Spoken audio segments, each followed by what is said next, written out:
Hello guys, magluluto tayo ng ginisang pusit. Ang pusit na to is binili ko ng 100 pesos lang. So ang dami na nito, kasya na sa 4 na members ng pamilya. Igigisa muna natin yung bawang. So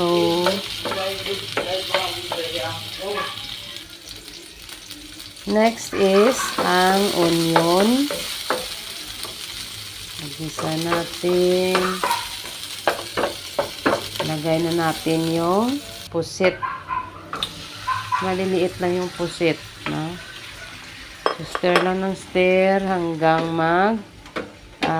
mag-shrink. Huwag na natin lagyan ng tubig kasi nagtutubig na yung pusit.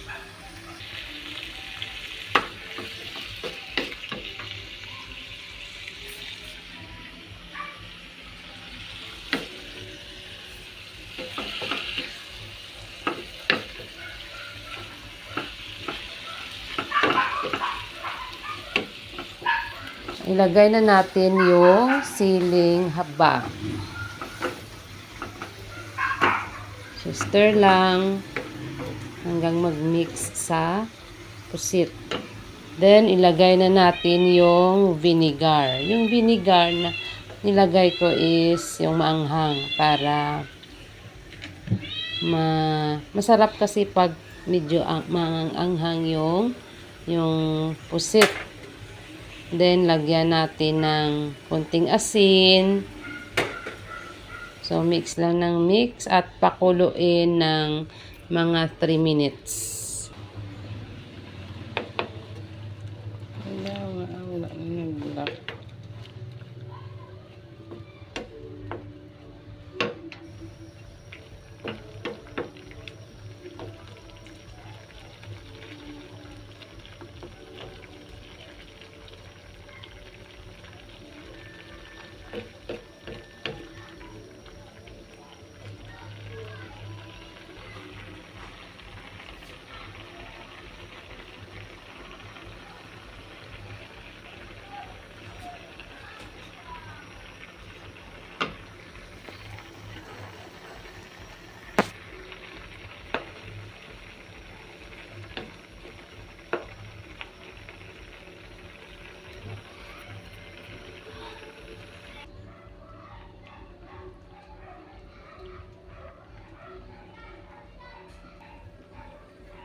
Alright.